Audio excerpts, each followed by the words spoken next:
Vital power is renewed in sleep. Every living thing sleeps. Men, animals, reptiles, fish, and insects sleep. And even plants have regular periods of slumber. And this is because it is in sleep that we come in such contact with the principle of life and nature that our own lives may be renewed. It is in sleep that the brain of man is recharged with vital energy, and the principle of health within him is given new strength. It is of the first importance, then, that we should sleep in a natural, normal, and perfectly healthy manner. Studying sleep, we know that the breathing is much deeper and more forcible and rhythmic than in the waking state. Much more air is inspired when asleep than when awake, and this tells us that the principle of health requires large quantities of some element in the atmosphere for the process of renewal. If you would surround sleep with natural conditions, then the first step is to see that you have an unlimited supply of fresh and pure air to breathe. Physicians have found that sleeping in the pure air of out of doors is very efficacious in the treatment of pulmonary troubles, and taken in connection with the way of living and thinking prescribed in this book, you will find that it is just as efficacious in curing every other sort of trouble. Do not take any halfway measures in this matter of securing pure air while you sleep. Ventilate your bedroom thoroughly, so thoroughly that it will be practically the same as sleeping out of doors. Have a door or window open wide. Have one open on each side of the room if possible. If you cannot have a good draught of air across the room, pull the head of your bed close to the open window so that the air from without may come fully into your face. No matter how cold or unpleasant the weather, have a window open and open wide and try to get a circulation of pure air through the room.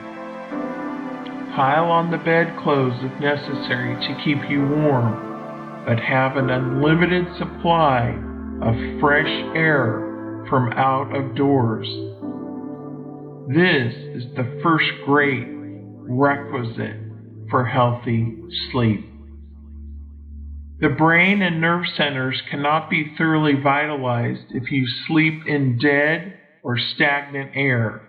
You must have the living atmosphere, vital with nature's principle of life. I repeat, do not make any compromise in this matter. Ventilate your sleeping room completely and see that there is a circulation of outdoor air through it while you sleep. You are not sleeping in a perfectly healthy way if you shut the doors and windows of your sleeping room, whether in winter or summer. Have fresh air. If you are where there is no fresh air, move. If your bedroom cannot be ventilated, get into another house. Next in importance is the mental attitude in which you go to sleep. It is well to sleep intelligently, purposefully, knowing what you do it for. Lie down thinking that sleep is an infallible vitalizer, and go to sleep with a confident faith that your strength is to be renewed, that you will awake full of vitality and health.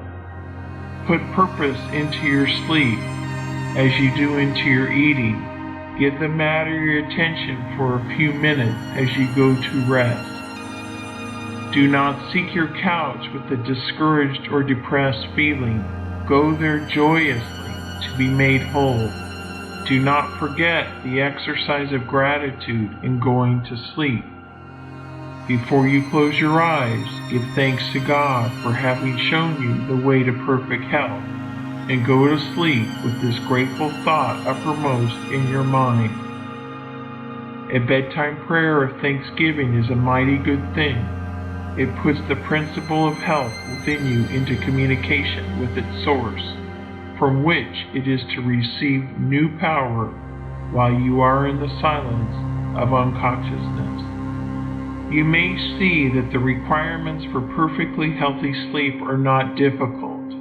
First, to see that you breathe pure air from out of doors while you sleep, and second, to put the within into touch with the living substance by a few minutes of grateful meditation as you go to bed. Observe these requirements. Go to sleep in a thankful and confident frame of mind, and all will be well. If you have insomnia, do not let it worry you. While you lie awake, form your conception of health. Meditate with thankfulness on the abundant life which is yours. Breathe and feel perfectly confident that you will sleep in due time, and you will. Insomnia, like every other ailment, must give way before the principle of health aroused to full constructive activity by the course of thought and action herein described. The reader will now comprehend that it is not at all burdensome or disagreeable to perform the voluntary functions of life in a perfectly healthy way. The perfectly healthy way is the easiest, simplest, most natural, and most pleasant way. The cultivation of health is not a work of art, difficulty, or strenuous labor. You have only to lay aside artificial observances of every kind, and eat, drink, breathe, and sleep in the most natural and delightful way. And if you do this, thinking health, and only health, you will certainly be well.